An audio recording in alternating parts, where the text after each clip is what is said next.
So hello guys, welcome back to another video.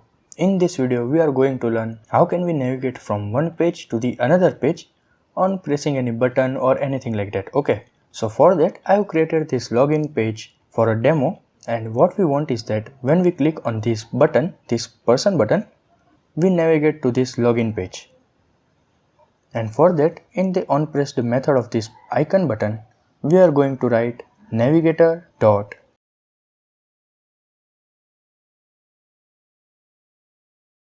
push, pass the context, and in the route we are going to write material page route, and it will ask for a builder. So we are going to give the builder as context, and we will inform it to take us to the login page.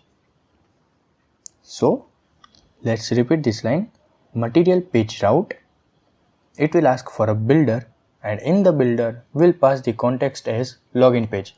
What it means is that when the button is pressed, we want our app to change the screen as the login page we are passing. So let's run this. Here you can see that our code is a success. Now we are getting this back button, okay, on the login page. That is because we used here the scaffold widget. But what if we use here the material app? If we use material app in here, it won't show the back button.